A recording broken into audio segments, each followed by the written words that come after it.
Solid Build offers unique tongue-and-groove wooden sheds that can be assembled in less than a day. If you have no trouble assembling Scandinavian furniture, this project is right up your alley. To start, we highly recommend sorting all the parts by size and appearance for easy identification. Compare the pieces to the list provided in the manual and note which part is which. Count each piece to ensure there is a sufficient number of boards before starting the assembly. Numbers in brackets indicate the number of spare boards.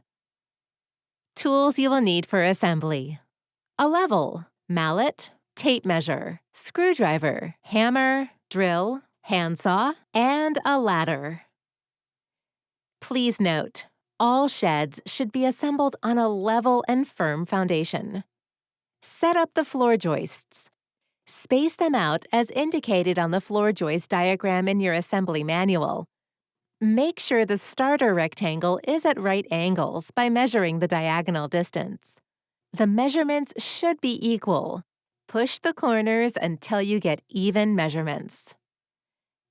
Anchor the starter boards to the floor joists using the wood screws provided. Drill the pilot holes into the joint and in the middle at the front and back. You may also anchor the side starter boards, however, that is optional. For installation on a concrete foundation, lay out the floor joists, double-check to be sure they are level, and anchor the floor joists using the concrete screws every 2 feet or so. Concrete screws can be purchased at your local hardware store. Fasten the starter boards to the floor joists using the wood screws provided. Make sure to drill the pilot holes, especially if fastening at the joint. If your foundation consists of a pressure-treated wood grid, omit the floor joists supplied and install the starter boards directly on the foundation. Optional. For added support, you may install a plywood subfloor on the floor joists or wood foundation before fastening the starter boards. Assemble the first 4 rows of wall boards to form a door and tall window openings. Do not use any sealant between the boards. The tongue and groove design ensures a tight bond, while caulking obstructs the connection, especially during the seasonal expansion and retraction of natural wood. Join the door frame. Using long wood screws provided, screw them into the pre-drilled holes at each corner. Make sure they go all the way into the U-shaped channel. Now, place the door frame in tall windows by sliding them into the openings. Use the mallet to seat them fully at the bottom. If installing an add-on window, decide on its placement. It can sit as high or low as you wish, as long as there is at least 1 board atop the window frame, and it is at least 12 inches away from the corner. To create an opening in the wall, start by measuring the width of the window inside the U-shaped channel. This is the length that you have to omit from your wall boards. Add a 1/4 inch to assure the window slides in completely. Use a handsaw to cut the first 2 boards and slide in the window.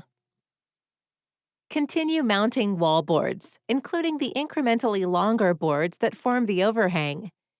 If you have the add-on window in place, continue cutting the boards one by one until you fill the whole height of the window frame.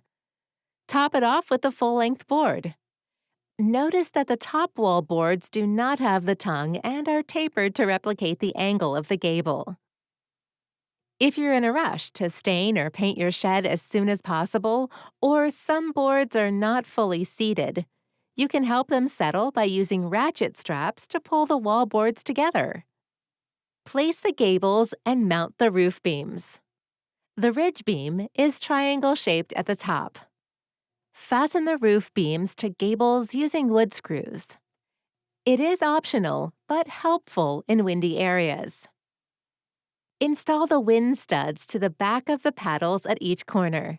They tie together the gables and the starter row that is fixed to the foundation. Drill a pilot hole for a wood screw into the paddle of the gable at the top, and use a bigger drill bit to drill through the paddle at the bottom for the bolt. Fasten the wind stud slotted side down. Do not over-tighten the bolt to allow for sliding when the shed retracts and expands. Check if the door frame is square. The diagonal distances should be even. If they're not, you should shift the shed from side to side to bring the door frame to right angles. Once you install the roof boards, the whole structure will be locked and you won't be able to make such adjustments. Install the roof boards. Start from the front with the first roof board flush with the ends of the roof beams. Use 3 nails per each board, 1 at each point where the roof board meets the beams.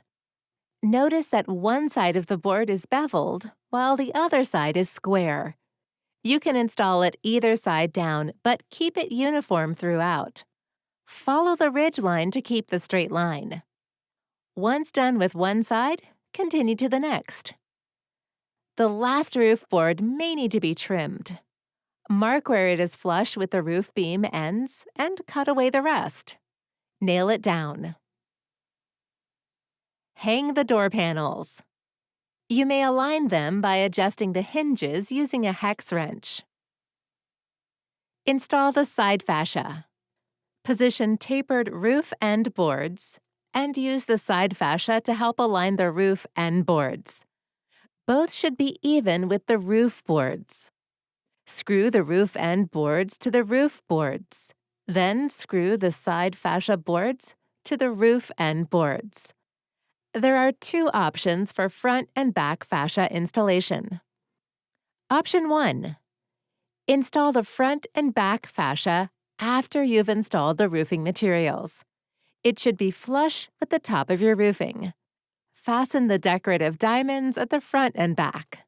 Finally, screw the top fascia boards to the front and back fascia to frame the roof. The top fascia boards should rest flat on the roof. Option 2. Install the front and back fascia flush with the top of the roof boards. Your roofing material will hang about an inch over the roof. You may use a drip edge, a type of roof flashing, for added protection from the rain. Do not use the top fascia boards or the decorative diamonds in this case. Install the floorboards. Start from one end with the tongue facing the wall. Nail them into the floor joists through the grooves to hide the nails. You may install the floorboards beveled or square side up. Make sure to keep it consistent, though. The last floorboards may need to be trimmed. Measure the distance left to the wall and cut off the remainder. Fix the baseboards wide side facing the floor around the perimeter of the shed. Install window and door hardware. For window handles, use the wood screws provided in the bag with the handles. No need for pilot holes here. To install the door hardware, insert the lock cylinder, mount the handle plates, and connect the door handles. Now, pat yourself on the back. You are done. Congratulations!